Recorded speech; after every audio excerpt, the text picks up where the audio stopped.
Entonces, hemos llegado hasta este lugar en el Evangelio donde tenemos a Jesús en un momento tan importante, quizá el momento cúspide, ¿verdad?, de todo el Evangelio, donde Jesús está siendo crucificado.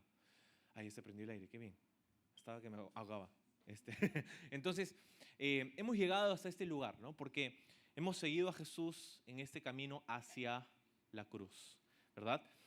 Jesús está en una montaña, una casi montaña, era un cerrito, ¿no? Una formación rocosa, donde se hacían las ejecuciones romanas en las afueras de la ciudad de Jerusalén. Este lugar se conocía como Gólgota, que significa la calavera, ya que parecía que había una figura de calavera tallada en esa montaña rocosa de el Calvario, de donde viene nuestro nombre, el nombre de nuestra iglesia, de hecho, ¿no?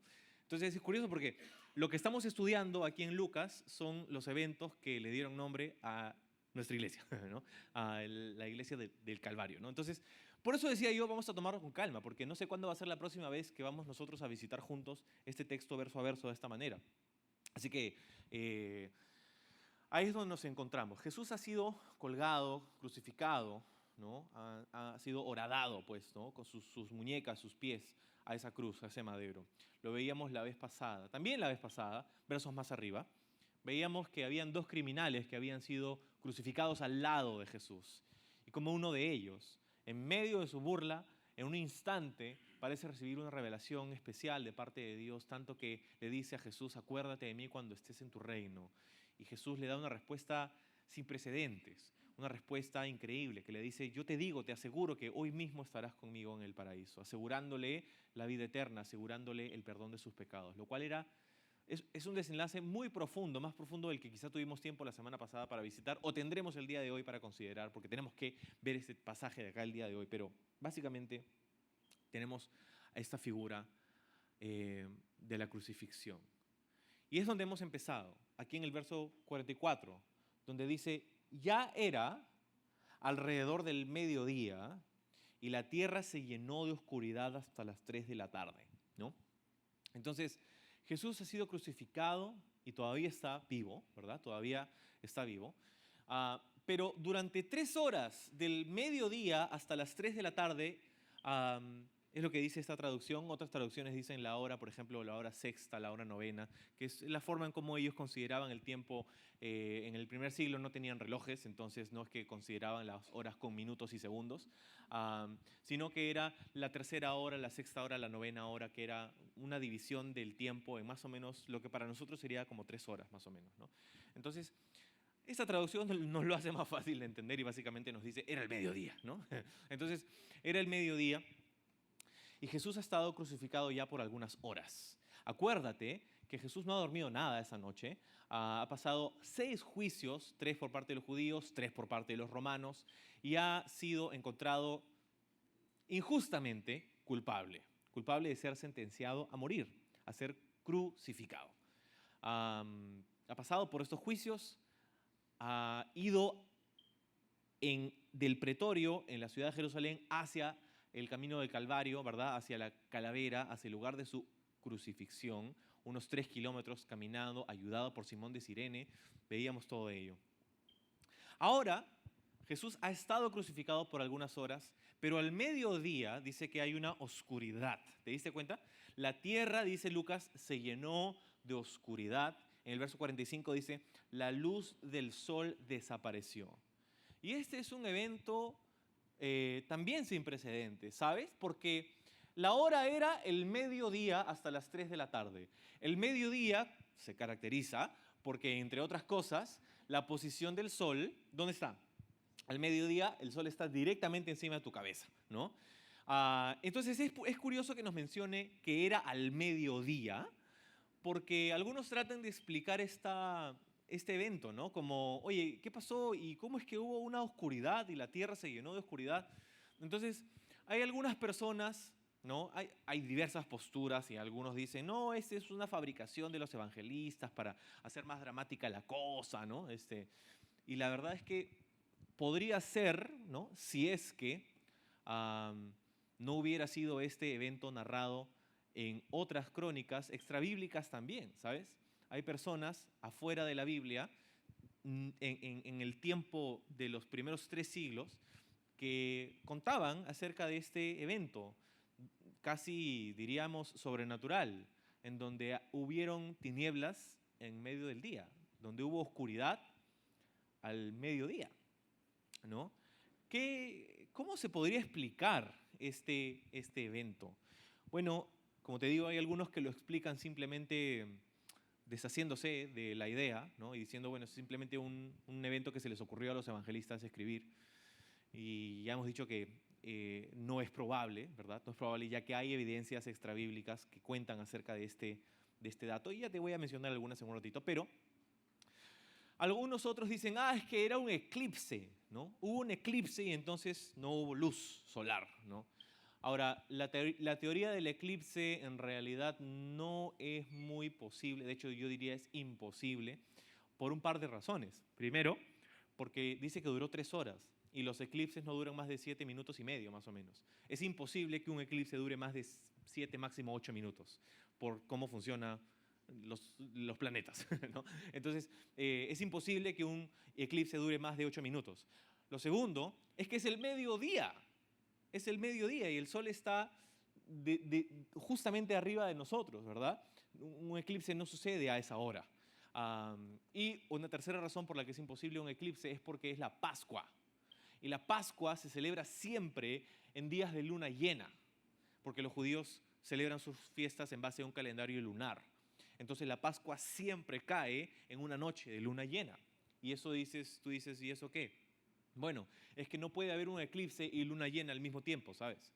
Porque un eclipse es cuando la luna se antepone entre nosotros y el sol y es que nosotros vemos justamente el eclipse. Pero la luna llena sucede cuando la luna está directamente opuesta al sol y la luz del sol brilla sobre la luna y se refleja y nosotros vemos la luna llena. Eso es lo que es una luna llena.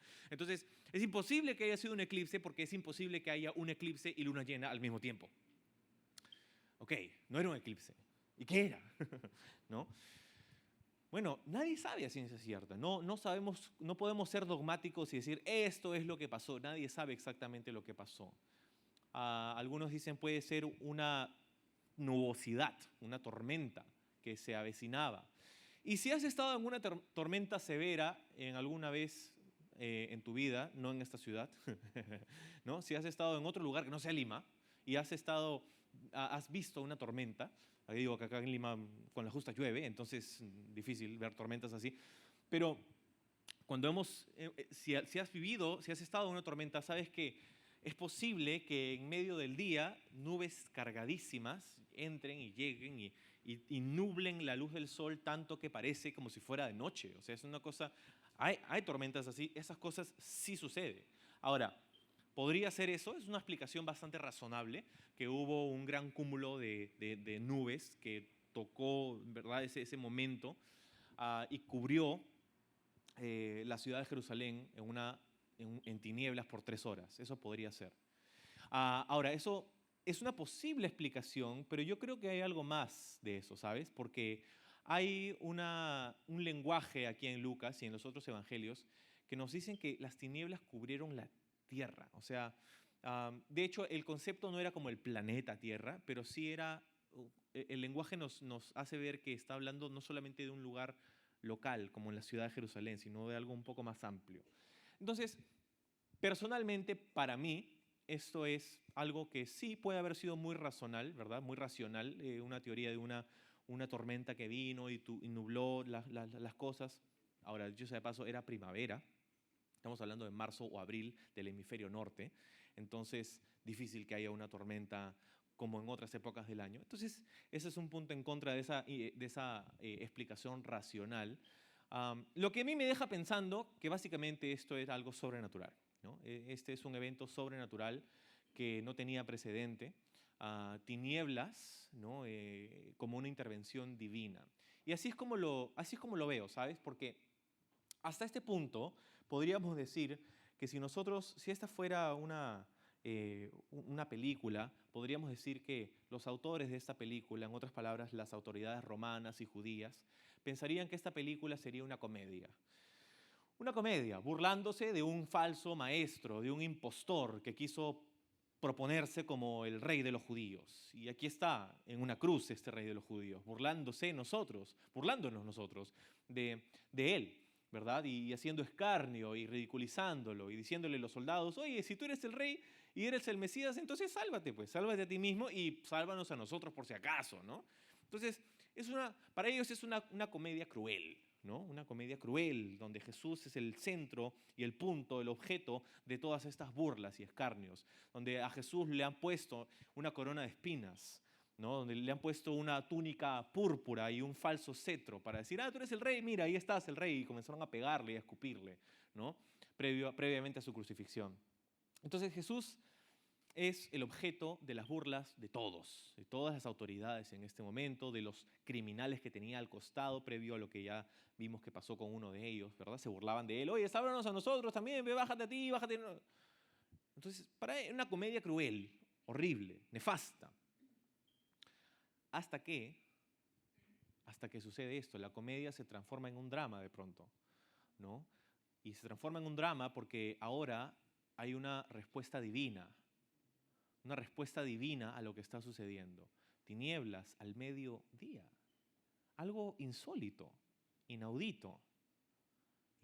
Tanto así que es registrado, como te decía, por algunas otras personas.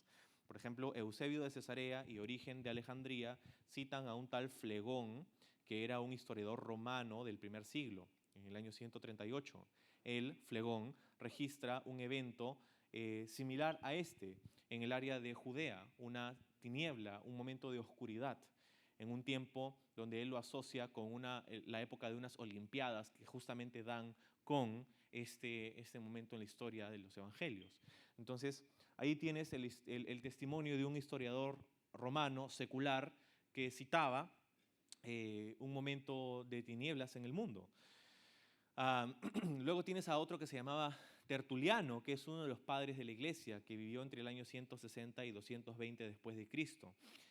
Él dijo que este evento, de hecho, está registrado en los archivos oficiales del gobierno romano en su época, que dicho registro aún se podía consultar en los días de Tertuliano mismo. En otras palabras, los romanos tomaron nota de este evento y lo escribieron en sus registros gubernamentales, y en el día de Tertuliano, en el primer siglo, tú podías consultar ese registro y ver lo que había pasado. Ese registro se ha perdido en la historia, pero la idea queda que en esos días era de común conocimiento, ¿verdad?, de que este evento había sucedido. Otro que se llamaba Luciano de Antioquía, en el año 312 después de Cristo, menciona este mismo documento que menciona Tertuliano. Entonces hay evidencias para darnos cuenta que esto no es una obra de ficción y que los evangelistas, autores de estos evangelios, se inventaron esta idea de las tinieblas al mediodía, ¿no?, para hacer la cosa dramática, ¿no? Es una cosa que pasó y está registrada en la historia, en citas extrabíblicas, como te decía. Entonces, lo que me parecía curioso, más allá del registro extrabíblico de este evento sin precedentes, es el hecho de que Tertuliano, que era un cristiano, uno de los padres de la iglesia, como te decía, diga que este evento también había sido predicho o profetizado en las Escrituras.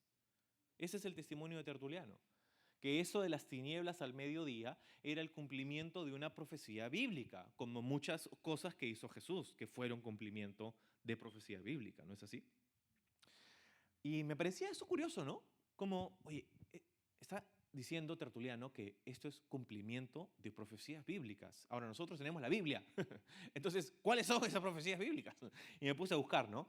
Y encontré, por ejemplo, y no va a estar en la pantalla, pero si quieres tomar nota, Joel capítulo 2, verso 10. Joel 2.10 habla acerca de un evento que se cuenta en la Biblia, o se llama en la Biblia el Día del Señor. El Día del Señor, que es el día del juicio final de Dios, ¿verdad? Es una frase que habla acerca del juicio de Dios. Entonces, Joel 2.10 dice esto, escucha. Dice, la tierra tiembla mientras avanzan y los cielos se estremecen, el sol y la luna se oscurecen y las estrellas dejan de brillar. el sol y la luna se oscurecen y las estrellas dejan de brillar. Joel, nuevamente, está hablando acerca del día del Señor. ¿Has escuchado esta frase, el día del Señor? El día del Señor es esta frase que aparece en la Biblia para hablar de el día de la consumación de la justicia divina. El día o la época, no es un periodo de 24 horas, pero es un tiempo en la historia humana, donde Dios derramará su ira sobre un mundo que lo ha rechazado, sobre un mundo, una humanidad impía, una humanidad que ha rechazado a Dios, ¿verdad? Un mundo sumergido en la maldad. Esa es la definición de esta frase, el día del Señor. Y Joel habla de esto, que cuando venga el día del Señor pasarán estas cosas. El sol se oscurecerá, la luna no dará su luz, ¿verdad? Y es interesante porque parece darnos a entender que este día, que de hecho fueron solo 3 horas, pero fueron como un tráiler, ¿no? Una previa de las atracciones que estaban por venir. Estas 3 horas de oscuridad fueron una respuesta divina a esas personas que estaban allí, un testimonio de Dios, transformando la comedia en un drama, donde Dios se inserta en la historia, Dios Padre se inserta en la historia, mostrando oscuridad en la creación. Interesante. El día del Señor. Amós 5:20 dice lo siguiente, es un pasaje muy interesante. Dice, así es, el día del Señor será oscuro y sin remedio, sin un rayo de alegría ni esperanza. Eso es Amós 5:20. Luego, el mismo libro, Amós 8, versículos 9 al 10, Amós 8, 9 al 10, dice esto, en aquel día, dice el Señor soberano, haré que el sol se ponga al mediodía y que en pleno día se oscurezca la tierra. Escucha lo que dice Amós, escúchalo. Al mediodía se pondrá el sol y se oscurecerá la tierra. Y sigue diciendo, convertiré sus celebraciones en lamentos y su cantar en llanto. Se vestirán de luto y se raparán la cabeza en señal de dolor. Escucha esto, como si su único hijo hubiera muerto. ¿Qué tan amargo será ese día? Amós, siglos antes, siglos atrás, más de 600 años antes, más o menos, escribe y dice, aquel día el sol se pondrá al mediodía y llorarán de dolor como si su único hijo hubiera muerto. Qué loco, ¿no? Yo leía esto y decía, oye, yo he leído Amós antes y eso no estaba ahí. Y es que verdaderamente era como decía Tertuliano, había sido predicho, profetizado este evento. Otro pasaje, Sofonías, capítulo 1, versículos 14 al 16. Sofonías 1, 14 al 16 dice, este terrible día del Señor está cerca, viene deprisa, un día de llanto amargo, un día cuando aún los hombres fuertes clamarán. Será un día cuando el Señor, escucha, derramará su ira. Un día de terrible aflicción y angustia. Un día de ruina y desolación. Un día de oscuridad y penumbra. Un día de nubes y negrura. Un día de sonido de trompeta y gritos de batalla. Entonces, un día de penumbra, de tinieblas, de oscuridad. El día del Señor. El día de la ira de Dios. Interesante. Lo que comenzamos a ver mientras que atamos cabos es que la oscuridad, la penumbra, las tinieblas están asociadas bíblicamente con un par de cosas. Primero pensemos en nosotros mismos. ¿A qué asociamos la oscuridad muchas veces nosotros? Bueno, la oscuridad, ¿cómo se definiría oscuridad? La oscuridad se define como la ausencia de luz, ¿verdad? La ausencia de luz. Muchas veces nosotros en nuestra mente asociamos la oscuridad con la maldad, con el pecado, ¿verdad? La oscuridad, la ausencia de luz, bueno, Dios es luz, dice la Biblia, y la ausencia de luz, pues, es esa condición de maldad, de pecado, ¿verdad? Nosotros asociamos la oscuridad con la maldad. Ok, hasta ahí estamos de acuerdo. Pero, bíblicamente, ¿qué hubiera comunicado a la audiencia original reunida alrededor de la cruz del Calvario ese día, esas tinieblas? ¿Qué hubieran comunicado a ellos? A esos judíos, fariseos, escribas, que se sabían estos versículos de los que te estoy hablando ahorita. Para ti, para mí es noticia, ¿verdad? Pero para ellos sabían, ellos se habían memorizado la Biblia, sabían exactamente que la oscuridad estaba asociada no solo a la maldad del hombre, sino que también estaba asociada al juicio divino. ¿Ok? La oscuridad en la Biblia está asociada en nuestra cabeza a la maldad del ser humano, ¿sí? Pero en la Biblia está asociada al derramamiento de la ira de Dios. La oscuridad está asociada con el juicio divino. Y entonces la cosa comienza a tomar un poco más de sentido, ¿no? Porque Jesús está siendo injustamente crucificado y está siendo derramado sobre él la ira de Dios. Está siendo derramada la copa de la ira de Dios, ¿verdad? Él está recibiendo el castigo de nuestro pecado.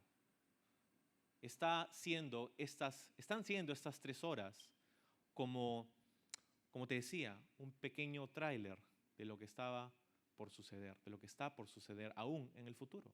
El derramamiento de la ira de Dios. Entonces, ellos sabrían, por lo menos los judíos, dije, acuérdate que solo los judíos no estarían solos allí, sino que estarían los romanos también. Para mí es muy curioso eso, ¿sabes? Quienes tenían que saber esto eran ellos. Y sin embargo, el que termina respondiendo no es un judío, sino es un centurión romano. Ya lo vamos a ver en un ratito. Pero bueno, es un testimonio más en contra de estas autoridades judías. Las tinieblas, la oscuridad, la penumbra, una manifestación del juicio divino. La respuesta de Dios ante lo que estaba sucediendo. En esencia, lo que estaba pasando era la separación, ciertamente, en la única vez en la historia donde Dios Padre y Dios Hijo estaban completamente desconectados, separados. De hecho, ya en su encarnación, Jesús, dice el libro de Filipenses, no tomó el ser igual a Dios como algo a lo que aferrarse, sino que se humilló a sí mismo y vino en forma de hombre. Entonces, en su encarnación, Jesús tuvo una separación física de Dios Padre, pero nunca una separación espiritual. Siempre estuvo conectado con Dios, buscando momentos de orar, ¿no? Siempre tuvo una comunión dulce con Dios. Pero en este momento de tinieblas, ese es el momento donde Jesús da su declaración central. ¿Qué quiero decir? Jesús sobre la cruz, durante las aproximadamente 6 horas que estuvo en esa cruz, en ese madero, declaró o dijo 7 cosas. Hay 7 frases que Jesús dio sobre esa cruz. La primera de ellas es: Padre, perdónalos porque no saben lo que hacen. La segunda es al criminal, le dijo: de cierto te digo que hoy estarás conmigo en el paraíso. La tercera es: Juan y María están al pie de la cruz y Jesús le dice a Juan: he aquí tu madre, y a ella le dice: he aquí tu hijo. En esencia, encomendándole el cuidado de su madre al apóstol Juan, y no como algunos interpretan, que estaba diciéndonos que María debería ser nuestra madre también. No, es de hecho algo mucho más sencillo que eso. Su madre iba a quedar sin su primogénito y Jesús quería asegurarse de que su madre estuviera atendida, y estuviera atendida por su discípulo amado, por Juan. En fin. Su cuarta frase, y es la central, ¿verdad? La central porque es la que está en el centro de las 7, tienes 3 arriba y 3 abajo. La central es la frase: Elí, Elí, lama sabactani, que significa: Dios mío, ¿por qué me has abandonado? Luego diría, tengo sed. Luego diría, está consumado o tetelestai. Y finalmente la frase, Padre, en tus manos encomiendo mi espíritu. Esas son las 7 frases de Jesús sobre la cruz. Y de hecho, podríamos hacer un estudio de 7 semanas enfocándonos en cada una de estas frases. Pero en el medio de las tinieblas, de la oscuridad, la frase que Jesús da en el tiempo de las tinieblas, la única frase que Jesús dice en 3 horas es la siguiente. Dios mío, ¿por qué me has abandonado? ¿Por qué me has abandonado? Y es la única vez que encontramos en los evangelios que Jesús se cuestionó, que Jesús cuestionó al Padre. Es la única vez en la historia de la Biblia y de Jesús, del Nuevo Testamento, que Jesús es registrado diciéndole al Padre, ¿por qué? La única vez. Todas las otras veces lo vemos sirviendo la voluntad del Padre, confiado en la voluntad del Padre, orando, buscando a Dios. Nunca cuestionándolo, pero aquí, en medio de las tinieblas, es la única vez donde escuchamos a Jesús haciéndose la pregunta, ¿por qué? ¿Por qué?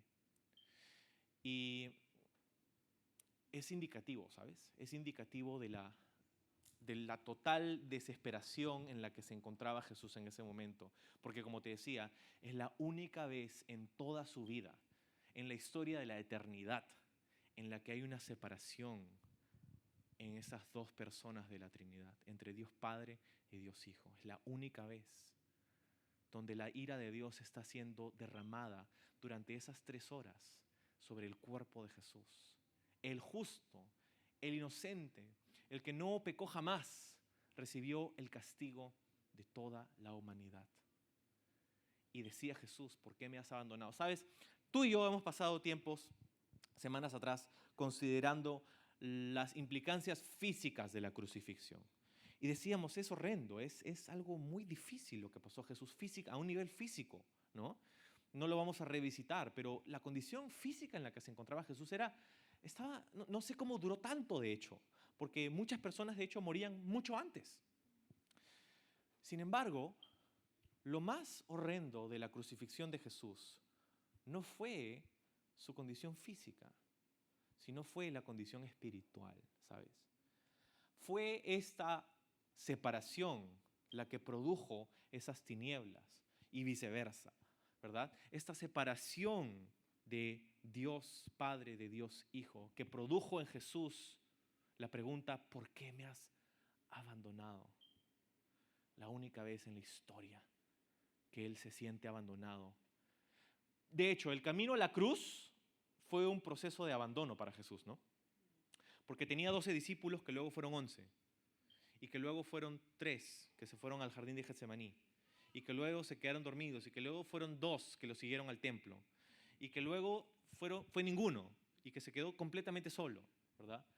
Pero siempre podíamos decir que Él estuvo acompañado, porque estaba en una comunión dulce con el Padre. Sin embargo, en este momento Jesús se encontraba verdaderamente desamparado, destituido, abandonado. Y este es el evento que Jesús oró para no pasar. Cuando Jesús, horas atrás en el jardín de Getsemaní, dijo, Padre, si es posible, que pase esta copa de mí, pero que no se haga mi voluntad sino la tuya. La copa que Jesús oró para no tener que beber no era la crucifixión en sí, aunque por supuesto cualquiera pensaría que es natural no pasar por dolor físico y si podemos evitarlo, lo vamos a evitar a toda costa. Pero a lo que Jesús se refería, yo creo, con respecto a esta copa por la que oró no tener que beber, era la copa de la ira de Dios siendo derramada sobre él. No era el dolor físico, era la separación. En efecto, ¿sabes lo que estaba pasando en este momento? Dios estaba derramando el infierno sobre la ciudad de Jerusalén, sobre la persona de Jesús. El infierno es fuerte, ¿no? Esta palabra, sí, es fuerte, ¿sabes? Pero la Biblia define el infierno como este lugar, descrito como un lugar de tinieblas, descrito como un lugar así. ¿Por qué? Porque es aquí donde las personas tienen dos cosas. Tienen una culpabilidad real y tienen una falta de consuelo. La definición de infierno, más allá del sufrimiento físico del infierno, que la Biblia describe como un lugar donde hay rechinar dientes y un fuego que arde, ¿verdad? Es horrible la descripción física del infierno. Pero más allá de lo físico, yo creo, lo más doloroso del infierno son estos dos elementos. La culpabilidad sin consuelo. La culpabilidad sin consuelo. Tú y yo sabemos cuando metemos la pata, cuando hacemos algo malo, que hay consecuencias. Pero algo que nos permite movernos adelante y sobreponernos a nuestras fallas y nuestros errores es saber que contamos con el consuelo de Dios. Pero el infierno es un lugar tan desastroso, tan horrible, tan nefasto, no por las condiciones físicas, que sí, también lo son, pero por el hecho de que es una condenación sin consuelo. Es la culpabilidad sin el consuelo divino, sin el consuelo de Dios. Amigos, eso es lo que estaba siendo derramado sobre Jesús en ese momento. No culpabilidad propia, pero la nuestra. Nuestro pecado siendo puesto, imputado sobre Él. Y por consiguiente, la falta del consuelo de Dios, que le hizo a Jesús pronunciar esas palabras: ¿por qué me has abandonado? Esa frase, de hecho, es una cita bíblica. ¿Por qué me has abandonado? Es parte de un salmo que Jesús parece citar aquí. Pero más allá de ello, yo no creo que Jesús estaba diciendo: hey, estoy citando a la Biblia por si acaso. No, era su experiencia real en ese momento. Era aquello a lo que el salmo apuntaba, ¿verdad? La separación, el juicio divino siendo derramado sobre él. Eso es lo que Jesús soportó por ti y por mí. Jesús estaba tomando tu lugar y el mío, enfrentando los dolores no solo físicos de la crucifixión, sino de la separación de su Padre. Literalmente el infierno siendo derramado sobre él. Qué increíble concepto. Y bueno, eso es lo que estaba pasando en este momento. Pero dice en el verso 45, y de repente la cortina del santuario del templo se rasgó por la mitad, dice. La cortina del santuario del templo. La cortina o el velo, ¿verdad? Se rasgó por la mitad. Otros evangelios nos dicen que se rasgó desde arriba hacia abajo, ¿no? Lo cual es curioso, porque también nos dicen los otros evangelios que esta ruptura del velo del templo fue acompañada por un terremoto. ¿Okay? Y es curioso porque el velo del templo, estamos hablando específicamente de una cortina que separaba dos ambientes dentro del templo. Los dos ambientes más importantes, el lugar santo del lugar santísimo. El lugar santísimo sería el lugar donde estaría en tiempos del Antiguo Testamento la presencia de Dios, donde estaría el arca del pacto que representaría la presencia de Dios en medio del campamento de Israel. La presencia de Dios. Al lugar santísimo, tú no podías ingresar así nomás. Al lugar santísimo solo podía ingresar una persona una vez al año. Esa persona es nada más y nada menos que el sumo sacerdote. El sumo sacerdote. Y esa vez en el año era el día de expiación, o Yom Kippur, el día donde harían un sacrificio por los pecados de toda la nación. Pero tú sabes que ese sacrificio no era en última instancia tan válido porque tenían que hacerlo todos los años. Entonces el día de expiación, una vez tras vez, un solo día, una vez al año, una persona nada más podía ingresar a ese lugar, al lugar de la presencia de Dios, y sería el sumo sacerdote. Nadie más podía entrar. Estaban condenados a pena de muerte si ingresaban a ese lugar. No podían hacerlo. Y cuando Jesús, es loco esto, piensa, sígueme por favor por un momento.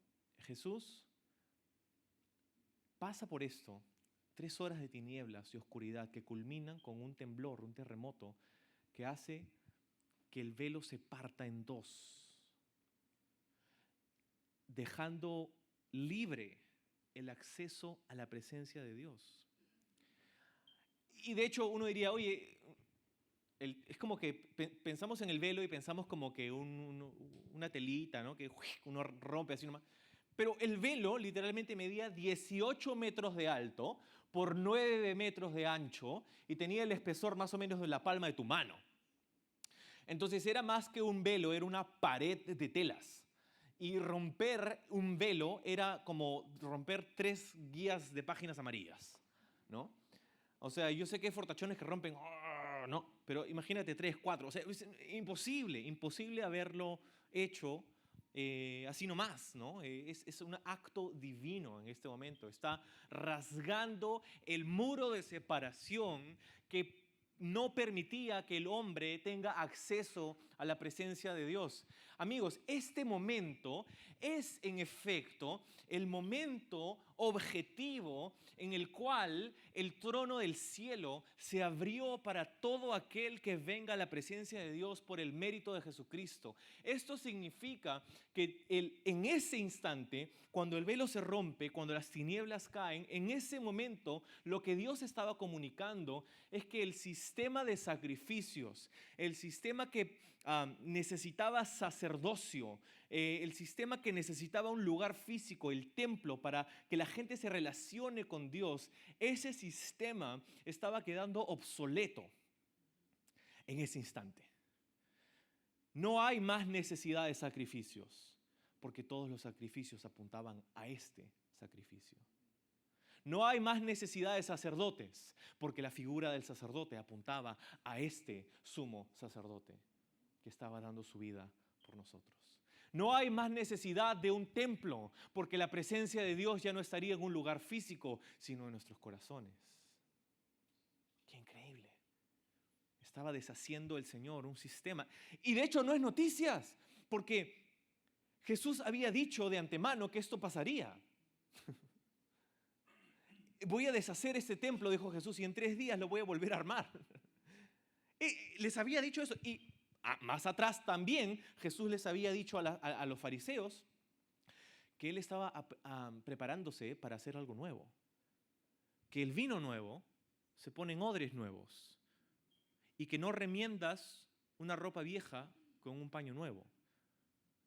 Básicamente lo que significan esas 2 imágenes es que Dios estaría listo para deshacerse de un sistema antiguo para empezar un nuevo sistema. Ya no el sistema de la ley, de los ritos, del sacrificio, de los sacerdotes, sino el sistema de la gracia. Y es por eso que el autor del libro de Hebreos diría: amados hermanos, acerquémonos confiadamente delante del trono de la gracia para encontrar el oportuno socorro, la ayuda que necesitamos. Entremos libremente a la presencia de Dios.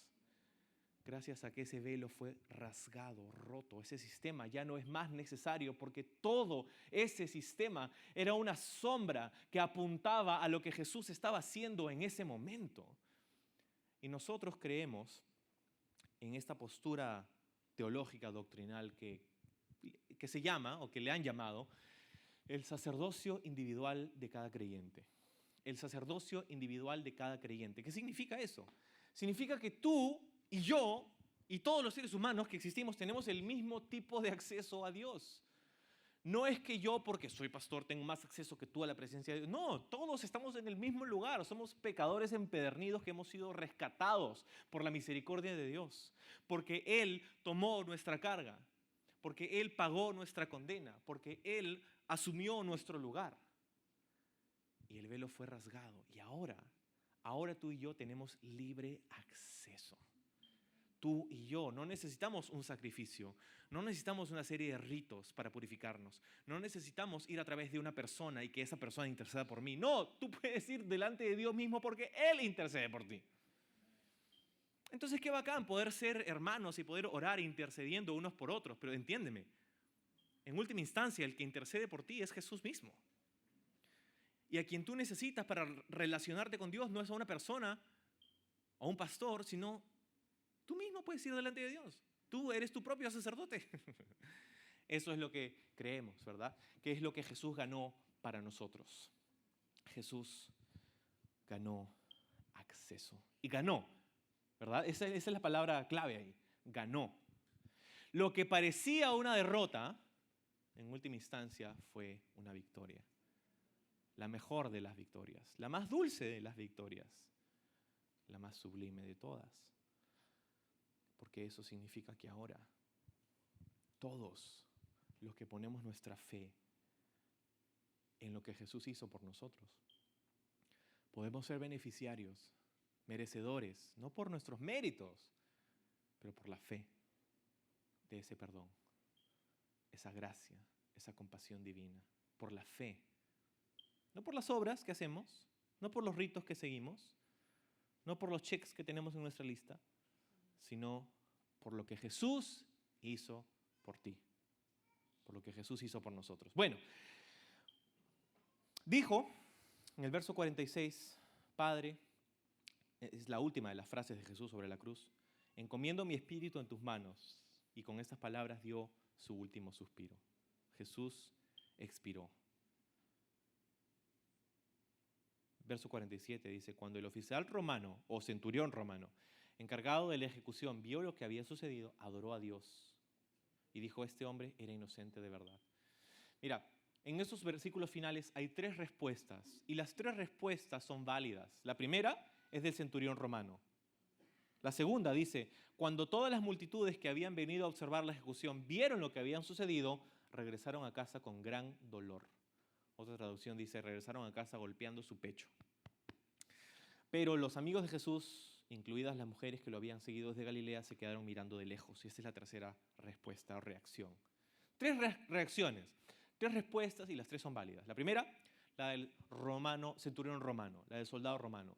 El centurión romano sería la persona encargada de la ejecución de Jesús, nada más y nada menos, ¿no? Entonces, esta persona ve morir a Jesús de una manera que no había visto morir a ninguna otra persona jamás. Y es decir, bastante, porque él había visto a muchas personas morir. Y dice, este era inocente de verdad. Y dice que adoró a Dios. En otras palabras, la primera reacción o respuesta de una persona ante lo sucedido con Jesús era el haber sido convencido. Fue convencido. Y yo supongo que en un ambiente como este hay personas que están en ese lugar donde, no sé, voy a ver qué pasa. Pero como el centurión romano, tú también puedes ser convencido de que Jesús es quien dijo que era y que hizo por ti lo que nadie nunca podrá hacer por ti. Fue convencido. ¿Y cuál fue la respuesta del convencimiento en su corazón? Adoración. Dice que adoró a Dios. Qué loco, ¿no? Tenemos a un fruto increíble. Que la persona que presidía la ejecución de Cristo, irónicamente se convirtió en un cristiano. Qué loco, ¿no? Y eso que nos dice, eso nos dice que no hay nada que tú hayas hecho que te prohíba recibir esa misma gracia. Tú dices, no, pero tú no sabes mi vida, no, mira, tú no sabes lo que yo he hecho, no, Dios seguramente no. Bueno, díselo al centurión romano. Él es el que, de hecho, puso a Jesús en esa cruz. Y también él recibió perdón para su alma. Y también lo puedes recibir tú también. Puedes recibirlo tú. No hay nada que tú has hecho que te ponga en una distancia de Dios en la que no puedas recibir su gracia. Sí lo puedes hacer. No importa cuán bajo hayas caído, no importa cuán lejos hayas corrido, tú puedes ser perdonado. Si vienes a Cristo con esa misma fe de este centurión, que respondió convencido. La segunda respuesta es de las personas alrededor, el pueblo. Dice que algunos regresaron a su casa golpeando su pecho o con mucho dolor. Y también es una respuesta válida, ¿sabes? Con mucho dolor. Estaban con un dolor en su corazón. Y ciertamente eso produce, la crucifixión de Jesús, el sacrificio de Jesús para nosotros produce una convicción, un dolor en nuestro corazón, ¿verdad? Nos duele pensar que Jesús tuvo que pasar por eso para que nosotros podamos recibir gracia. El dolor de un corazón arrepentido es una respuesta apropiada. Es una respuesta apropiada al mensaje del Evangelio. nos duele. Si no te doliera tu pecado, si no te doliera el hecho de reconocer que te has rebelado, que has hecho algo en contra de Dios, que has roto su ley, eso sería un problema. Pero nos duele. Y el dolor que sientes al reconocer tu pecado es, de hecho, evidencia de la obra del Espíritu Santo en tu vida. Porque así nomás no reconocemos, ¿no? Así nomás no reconocemos nuestros errores. Pero cuando tú llegas a un punto en tu vida donde dices, wow, Señor, sí, no puedo creer lo necio que fui, lo malo que fui, no puedo creer cómo hice esto. El reconocer ese pecado es un buen indicio, es una respuesta apropiada.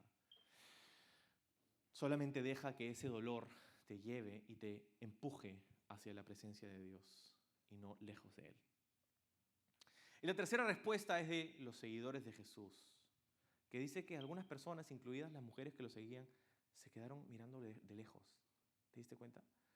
Se quedaron mirando de lejos. O sea, la tercera respuesta aquí es la respuesta de la confusión.